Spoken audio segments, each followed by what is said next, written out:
ప్రభుత్వానికి వ్యతిరేకం కాదు, ఆటో కార్మికుల ఉపాధి కోసం అంటూ విశాఖపట్నం నుంచి అమరావతి వరకు గాజువాక ఆటో స్టాండ్ అధ్యక్షుడు గొలగాని అప్పలరాజు ఆధ్వర్యంలో సిరియాల హరేరామ్ సుమారు 400 కిలోమీటర్ల సైకిల్ యాత్ర చేపట్టాడు. ఈ నేపథ్యంలో ఎర్రవరం వద్ద ఆటో స్టాండ్ యూనియన్ సభ్యులు స్వాగతం పలికారు. ఈ సందర్భంగా హరేరామ్ మాట్లాడుతూ కూటమి ప్రభుత్వం స్త్రీశక్తి పథకంలో మహిళలకు ఉచిత బస్సు ద్వారా ఆటో కార్మికులు ఉపాధి కోల్పోయారని, దీనివల్ల ఆటో కార్మిక కుటుంబాలు రోడ్డున పడ్డాయని అన్నారు. తమ పరిస్థితులు ప్రభుత్వం గుర్తించి తగు న్యాయం చేయాలని కోరారు. దీనిలో భాగంగా విశాఖపట్నం నుంచి అమరావతి వరకు 400 కిలోమీటర్ల సైకిల్ యాత్ర చేపట్టానని, అమరావతిలో ముఖ్యమంత్రి చంద్రబాబుకు, ఉప ముఖ్యమంత్రి పవన్ కళ్యాణ్కు, నారా యువనేత లోకేష్కు మా ఆటో కార్మికుల కష్టాలు నేరుగా విన్నవించుకుంటామని ఈ సందర్భంగా తెలిపారు.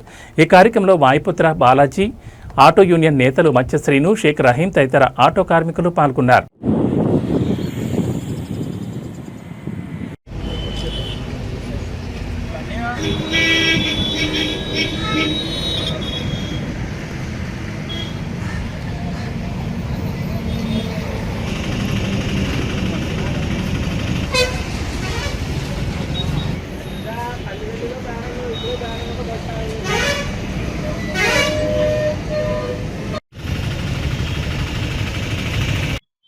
సార్, నా పేరు సిరియాల హరేరామ్ సార్.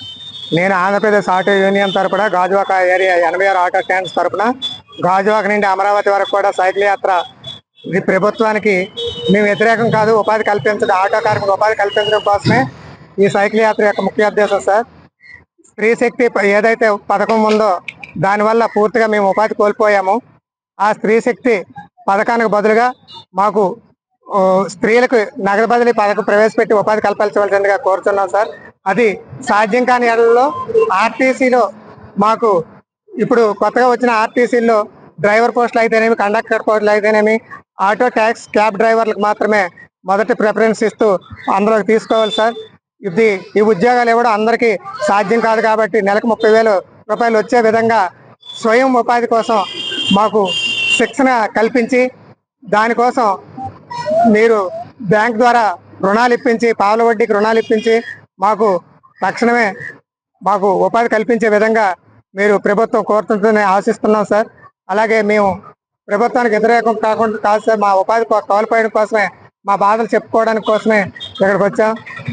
ఇప్పుడు అలాగే చంద్రబాబు నాయుడు గారికి, నారా లోకేష్ గారికి, అలాగే మన డిప్యూటీ సీఎం పవన్ కళ్యాణ్ గారికి, మన టీడీపీ అధ్యక్షుడు పల్లా శ్రీనివాసరావు గారు కూడా నేను ఇదే విన్నవించుకుంటున్నాను సార్.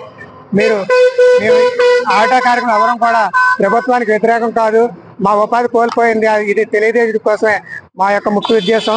అలాగే ఇప్పుడు తక్షణమే కావాల్సిన ఏంటంటే మాకు ఆటో ఇన్సూరెన్స్లు కూడా కట్టుకోలేకపోతున్నాం ఉపాధి లేక. దాన్ని 50% రాయితీగా ఇప్పించగలరని కోరుచున్నాం.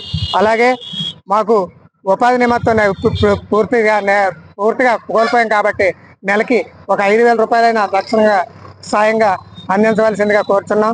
అలాగే మాకు ట్రాక్ల దగ్గర ఇప్పుడు ఫిట్నెస్కి వెళ్ళేటప్పుడు ట్రాక్ల వల్ల ఆన్లైన్ సిస్టమ్ ప్రైవేట్ ద్వారా అయిన వల్ల ఒకరోజు మాకు ఫిట్నెస్కి 860 రూపాయలు కట్టుకోవాలి సార్. ఎందుకంటే ప్రభుత్వ విధానంలో ఉండేటప్పుడు మాకు 15 రోజులు టైం ఉండేది. ఇప్పుడు ఒక రోజు అయిపోతే మళ్ళీ 860 రూపాయలు కట్టి మళ్ళీ చేయించుకోవాల్సి వస్తుంది. దాన్ని కూడా 15 రోజుల వరకు కూడా గడువు పెంచాలని కోరుకుంటున్నాం సార్.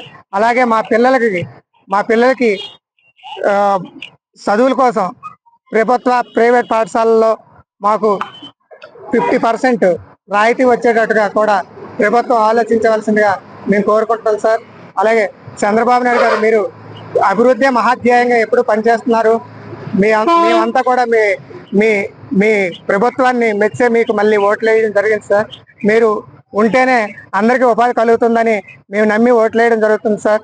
కాబట్టి మా ఉపాధి కోసం మీరు ఆలోచిస్తారని నేను మనస్ఫూర్తిగా కోరుకుంటున్నాను సార్. ధన్యవాదాలు.